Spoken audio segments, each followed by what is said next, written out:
everybody, welcome along to the Rogue One spoiler-filled discussion where I'm going to be talking the crap out of Rogue One with this guy right here, Justin, my friend and fellow filmmaker who you may remember from the Hacksaw Ridge review. Hi everybody! There you go, isn't he nice? So yeah, I've already done my review of Rogue One, which had no spoilers in it whatsoever, so this time around we are going to be talking spoilers. Absolutely, we're going to spoil the hell out of it, so warning straight up, if you haven't seen it, that's okay. Go and watch it, come back and watch Dan's spoiler-free review, and then watch what we think of it as well. And definitely comment on this one because we want to get a lot of feedback. We want to know what you guys think of this. Exactly. Let's get a discussion happening. So if you've seen my review of Rogue One, you probably know that I really dug the movie. I gave it an 8.5 out of 10, but it did have some flaws which I couldn't really address too much. CG Tarkin! CG Leia! Ah! So this time around, so I'm going to be able to talk specifically about what I liked and what I didn't like. And we also get to find out what this guy liked and didn't like about it as well. So what did you think of Rogue One? Well, here's my thoughts of Rogue One. Upon first impressions of seeing it, it was serious wow factor. It had pretty much every form of entertainment one could hope for in a Star Wars film. Given its place in the story, I thought it actually served itself pretty well. I thought it looked wonderful, I thought it was shot great, the sound design was really good. One of the great things I wanted to mention was the score. Now, I know a lot of people have been harping up about it that it wasn't John Williams who was involved, and only John Williams can match John Williams, let's face it. But I thought Michael Giacchino, who did the score for this, absolutely nailed it given his place in the story. I thought he did a very good job at restraining the score and just telling the parts that just had to be done relevant to this particular episode. So I want to give a massive shout out to him. He did a wonderful job. It's actually Giacchino. There you go. We've all learnt something today. Yeah, look, I really dug the score as well. I've actually been listening to it as a standalone album, and despite what some people are saying about how there's no memorable themes and such, it really actually does have a lot of memorable music, and I've been really digging the score. But aside from the score, there were so many things that I really dug about the movie. I mean, I've already said in my review, cinematography, the story, there were so many things I liked. I'll probably dwell on more things I didn't like in this one because they were things I couldn't talk about too much. So in terms of that, my main drawback was the characters. Now, what I couldn't say in my review was the fact that everybody dies at the end. Now, I should have been feeling so much for these people, but realistically I didn't. I liked the characters. I liked them in the scenes that they were in, but I mean the scene at the end with Jyn and Cassian on the beach, man, I should have had tears in my eyes for that one. Yeah. Seriously, that should have been, and you can tell they were trying to make it such a heartfelt moment, but it just didn't do it for me. And even Chirrut Imwe, played by Donnie Yen, I loved his character. He was a great idea, something we'd never seen in the Star Wars universe, but when he did his thing walking out and chanting and flipped the switch and everything, it was, I don't know, it didn't impact me as much as it should because I just wasn't engaged with the characters. I've got to agree with that as well. I think one of the things the movie does get wrong is that it is so focused on delivering great spectacle, a huge adventure, great visuals, and very much keeping with that nostalgic theme to the original trilogy. It does forget about the characters, and a lot of things that happen to them that are, tragic and also enjoyable. There's a little bit of everything, but you're more so just going with them on the story. You're not invested with them.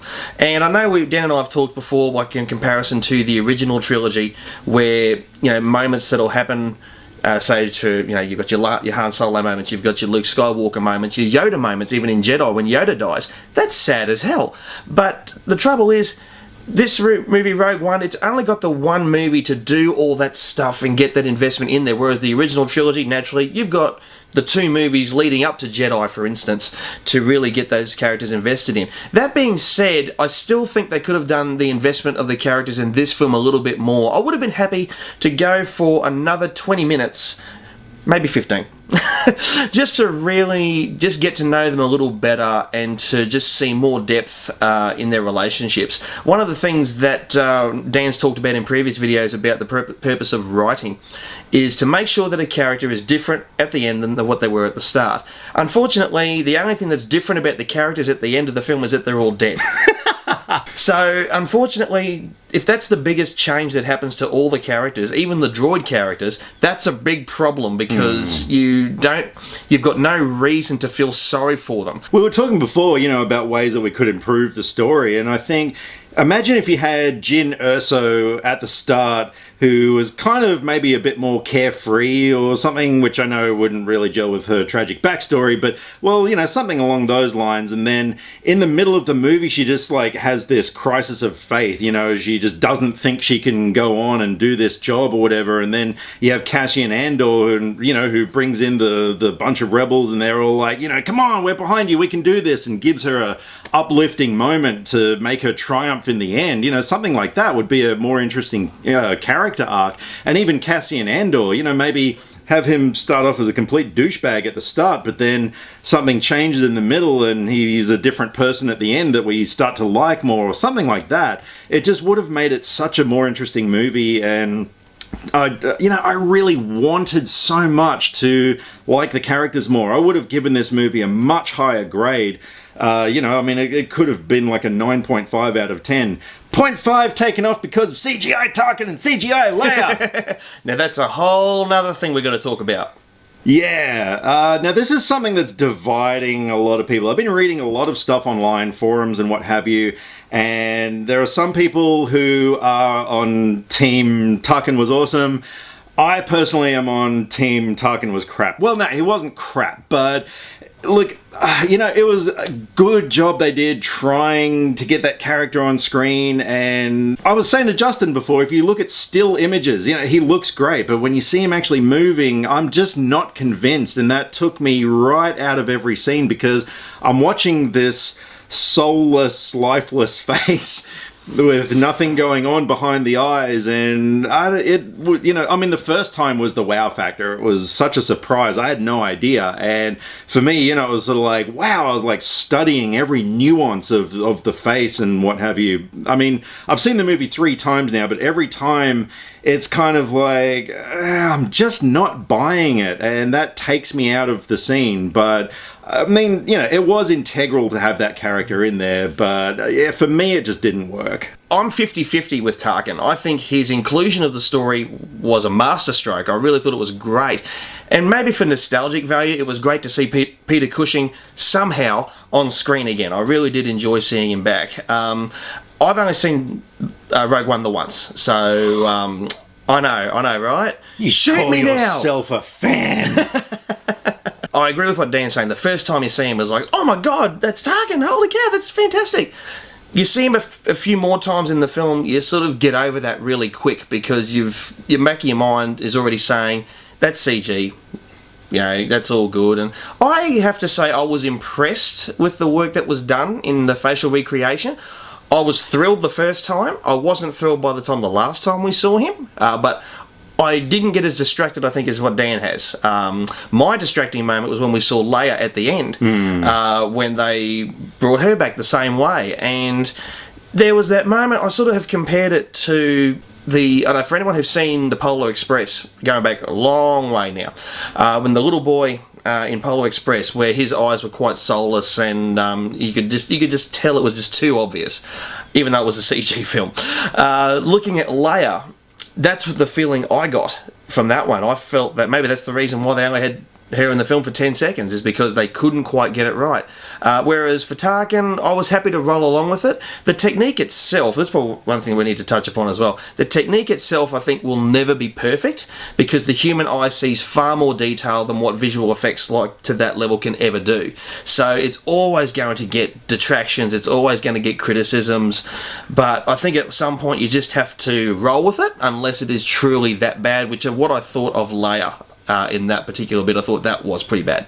In terms of the Easter eggs of the film, which is another thing I couldn't dwell upon in my review because I thought they were a little bit spoilerish, that was something I adored in this movie. I loved so much the shot of the blue milk in the Erso homestead, Dr. Evazan and Ponda Baba, in the streets of Jeddah. There were so many little throwbacks that I didn't feel as though they were forced or anything either, no pun intended. And they were really cool, and they really touched upon that nostalgia part of me that wanted to see all that again. I mean, this movie just...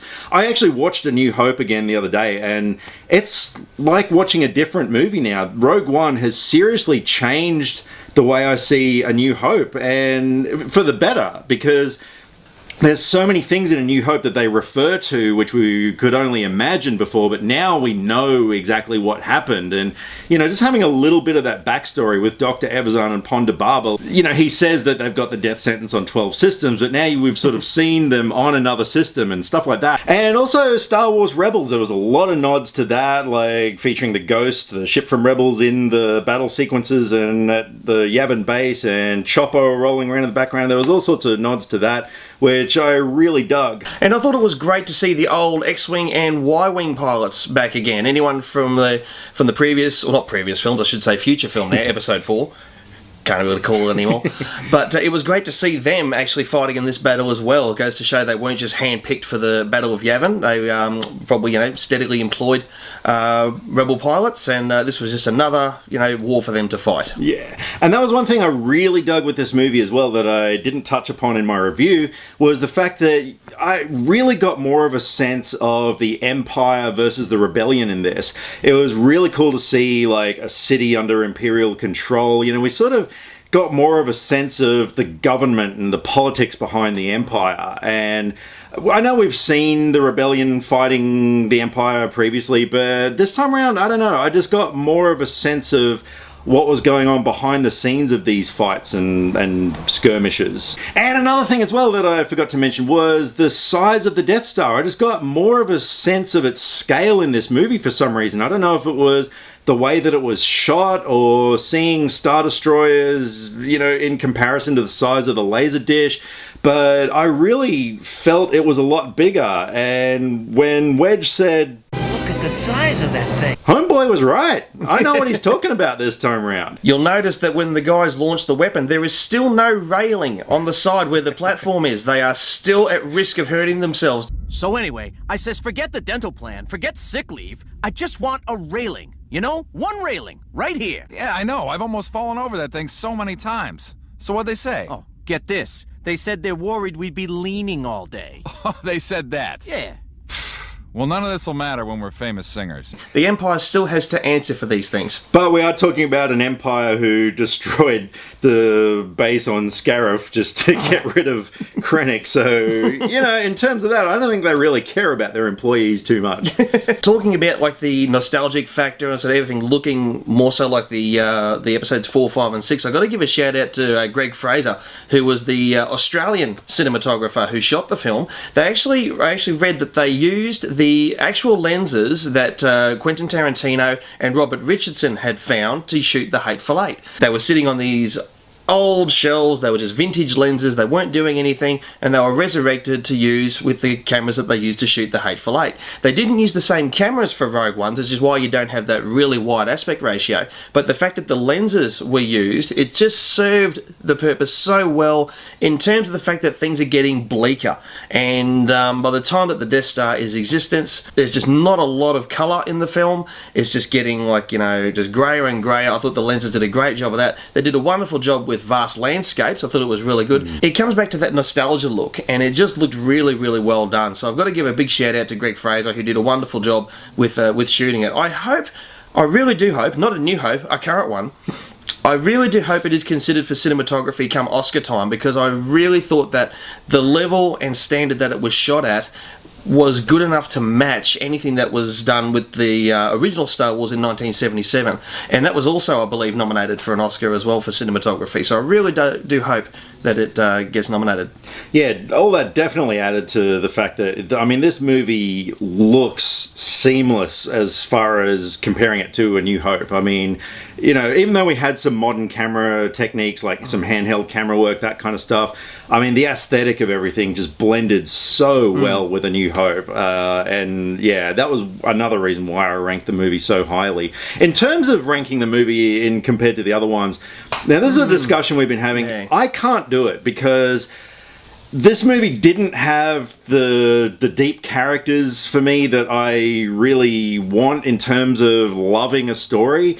And I mean, pretty much every other Star Wars movie, including the dreaded prequels, they really did have good, like, character arcs and that sort of thing.